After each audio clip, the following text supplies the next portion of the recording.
Hi, welcome to Adventure Airsoft's first video on the channel. Today we're going to be covering a beginner's guide to Airsoft. But what do I mean by a beginner's guide? So a little bit of background from myself then. After 15 years in the military, I left 3 years ago, and I've had a craving for guns and a craving for certain elements of the military ever since.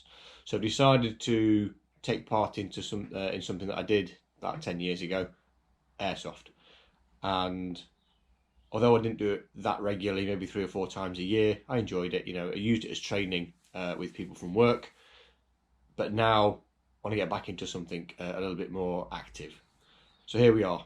That's why I've called it a beginner, because I knew elements of it, but I don't know the complete ins and outs. So basically, this is a sort of documentary on my journey starting out again in it, or starting out in it for the first real time, and sort of giving you my my expertise or my opinion on things, and also I want to take some bits and pieces from yourselves.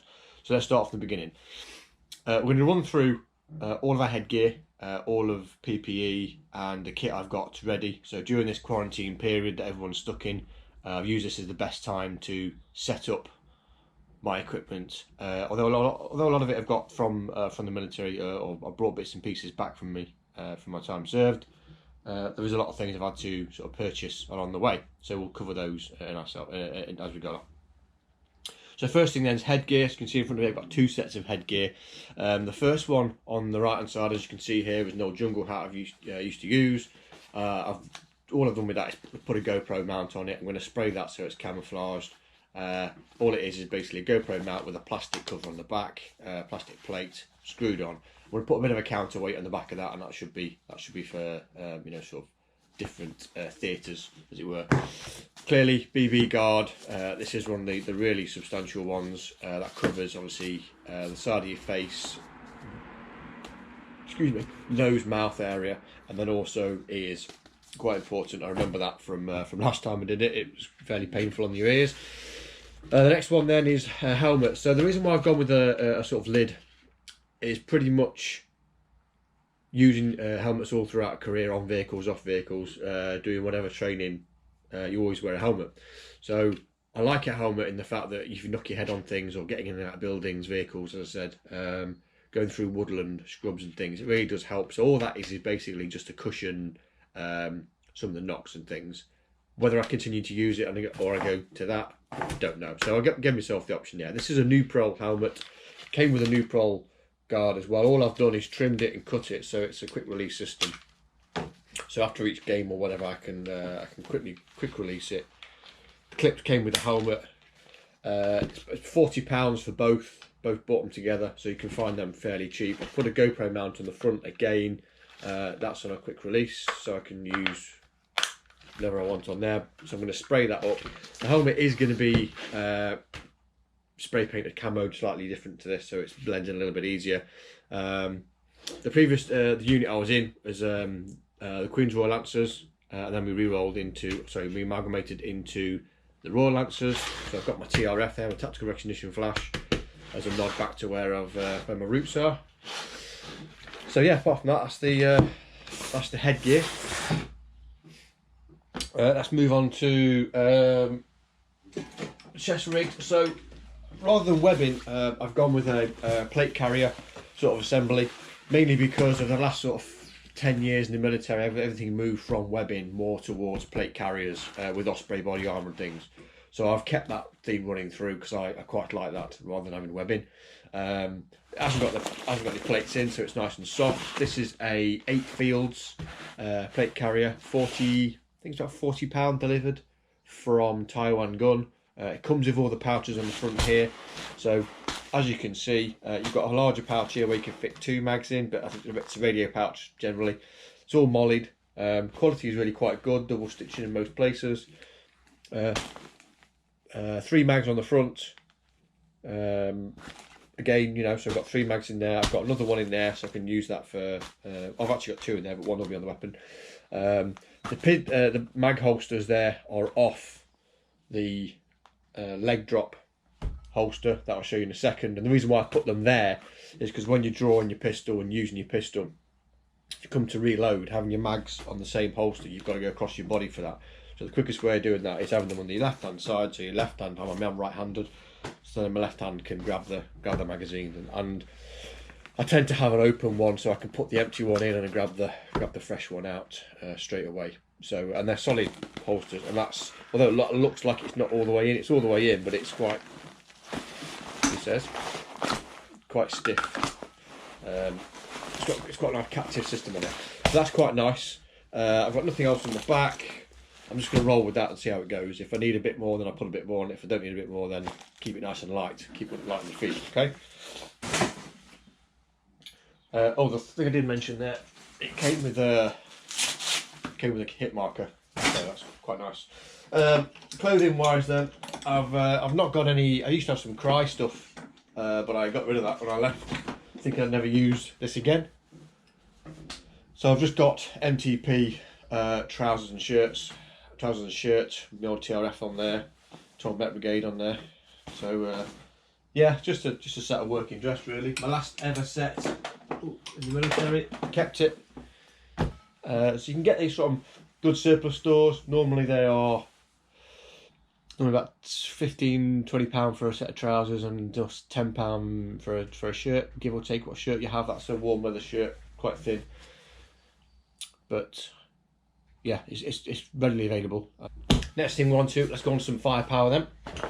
So firepower wise, I've got a job lot of weapons and a few bits and pieces in a big bundle, basically, all used, all second hand. I've got that kind of money. So this holster here that holds, so one of the weapons I got in the bundle is a Tokyo Marui 226, SIG 226, which is fab because I've used it a lot in the past in the military. It's it's a weapon on tour, etc. So it's a nice, I'm quite familiar with it. It's really nice to get that. Whether I'll spray it or not, I'm not too sure, but it works exactly the same way as any of the 226. Same working parts apart from the sort of barrel, etc. Decock on it, which I really like. Yeah, good bit of kit. So that came with 3 mags. So we've got 3 mags for that. The leg holster then is a CS mag holster from Taiwan Gun. Again, about 20 quid this was. And that fits in there quite nicely. That's going to get sprayed up a little bit, so it's a little bit more camouflage. But yeah, generally speaking, I wanted something solid rather than soft, just so it protects everything. The other stuff I got, and please comment as well on any kind of tips and tricks and stuff like that. I've seen some people from work and things that do go airsoft, and they've got a few tips and tricks, and they've let me know about a few bits and pieces. Some things I remember. But obviously things have moved on in 10 years. So this bag here, this gun bag here, was £20, eBay special, basically, just to carry some stuff in. It's got 3 breast pockets, and I've put another pouch on there just so I can split things up a little bit to what I want. I'll just go through what I've got in each pouch, whether it's the right thing, not too sure, or could be the wrong thing, don't know. I'll just let you know what I'm carrying. So I've got a spare butterfly 1600 milliamp battery for the rifle, which I'll come on to in a minute. Spare mag for the pistol, speed loader, sniper tape, my last roll of sniper tape. If you can get hold of this stuff, fantastic. Some surplus stores sell it, but in the bigger rolls now, and it's quite expensive. That is unbelievable. Generally we use it for, as you can see on the helmet there, we use it for straps. In the military you use it for all like webbing straps, straps on bags, and straps on anything that's flapping around, basically. Stop it flapping around, keeps it nice and tidy. So once it's set, the helmet's set for your head, just tape it all up, it doesn't move, then it's absolutely fine. So always carry some of that anyway, just because it keeps everything together. You know when you're going to rip something, it's always handy. Right, centre pouch then is gloves. So gloves are really important. So 10 years ago, I didn't have these kind of gloves in then. We had contact gloves. And if you've ever seen contact gloves, they should be on your screen now. And they are basically a woolen glove, a really thin woolen glove with like little bobbles on the inside of the hand. And they're supposed to be used to have contact with stuff to sort of take the chill off bits and pieces. Not great for airsoft. Used them, you fumble around with pouches and things. They're not great for actually using on weaponry. So they came out with these. I don't know what year they came out with them, but these are basically, I wouldn't say they're a replacement for contact gloves because you can still get them, but these are sort of like working gloves. They're camouflage. They come in desert black, and this is multicam clearly. They're just a really thin leather glove, really good for working stuff. You can grab mags and stuff, really nice thin palms. But yeah, that's what I'll be wearing initially until I get sort of fed up with them all. But it's because they're really supple. But 10 years ago, because as I said there wasn't anything, I used motocross gloves. Clearly, and the biggest reason for them is one, at the time you couldn't get any colours, so like camouflage colours, so I just sprayed them, but these are sort of obviously similar. The good thing about motocross gloves is that you've got really thin palms, really thin fingers, so you can really get to grips on stuff. The two fingers that you're going to be grabbing, your sort of index finger and that, and your thumb generally have a grippy bit on, so you can, when you're grabbing mags and things, you can get them out quite easily. A bit like mechanics gloves, but thinner. They obviously got knuckle guards and things like that, so they're quite handy if you hit the knuckles. Big bit of rubber on there, and you've got loads of movement around your wrist. So I liked them, so I might go back to them. But now you can get camouflage MTP ones in motocross gloves. So that's gloves. Next one then, big pouch. We're going into the middle here. So I've got some silicone oil in case things need oiling up. I've got some rag, part of the cleaning kit. I've got a Leatherman's or a multi-tool. That little box in a second. I've got some O-rings for mags and the weapon, multi set of O-rings. Basically, you can get them from anywhere. These were, I think, £12 from eBay. Leesprecision.com. Quite good. An O-ring puller, like a little pick. A spare rear sight for the weapon, which we'll come on to in a sec. And a little servo box here. So I've got a multi-tool for magazines, number of spare penny batteries or coin batteries for the red dot sight of the weapon, which we'll come on to, some more lubricant, a load of Allen keys for different sizes on the weapon itself, a adapter for micro Tamiya and Dean's in case you need to borrow someone else's battery or vice versa, and a penny, which we'll go to in a second. Right, so that's them pouches. The last one to go through before we get on to the major weaponry, I've got a sling. I've gone for a 1-point sling only because it came with the weapon. So it's a used sling, nice and worn, came with the weapon system. I'm happy with 1 point. I can transition from left to right hand side of the shoulder, which is absolutely fine with that. No dramas. Can of spray silicone lubricant for mags and the weapon, bit of battle cleaning, and a spare pair of eye protection. These ones are ballistic eye protection, so these are pretty good. The fit's quite nice. They've got little tiny gaps at the top. Everything's quite tight around the bottom, but they're alright for a spare pair. The main eye protection though, to go with the helmet, is a revision bullet ant goggles. So you can get these from all surplus stores now. They're about 30 quid used, but you can get some pretty good new ones out there from either revision or similar. So these ones fit really quite snug. They've got great ventilation. I've never had any issues with them steaming up, and you can get interchangeable lenses. So you've got all the 3 different colours in there. You have got smoked and orange as well. But obviously the ballistic military grade glasses, so they're going to stand up to pretty much anything there. They fit really nice with the helmet, as well as, in fact, you can see a picture. I'll put a picture on there now, so you can see there that it fit really nice with the helmet. Nice tight fit, as well as the guard. Okay, so that's all that. Let's move all this out of the way. Right, next thing then, weapons. Let's go through to the big stuff. So as I said, I got all this as a job lot. Someone was getting rid of it all, so I took advantage. Wasn't that expensive, all quite cheap. So I've got a plinker. So I think it's effectively known as a plinker. So all it is a pump and shoot. It's a fairly high cap mag, just in black. So that's a backup pistol, because obviously got the gas pistol there. Always take a backup just in case. Well, I used to anyway. This is a little pump action, but that's a Taurus, and this is a M47 by Taurus as well. Hasn't got a name on it, but anyway, it was like fluorescent orange, but now it's black, a bit more subdued. I will probably try and put some other colour on it, but essentially it's just a one pump and shoot, 2 mags. So yeah, just for a bit of fun they are. Basically, that shoots at 180, 190, which is quite good. That shoots at 230, I think it was.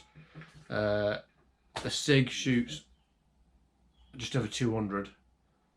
So that's pretty good. Pretty happy with the sort of firepower. To be getting on with anyway. Right, the last weapon system.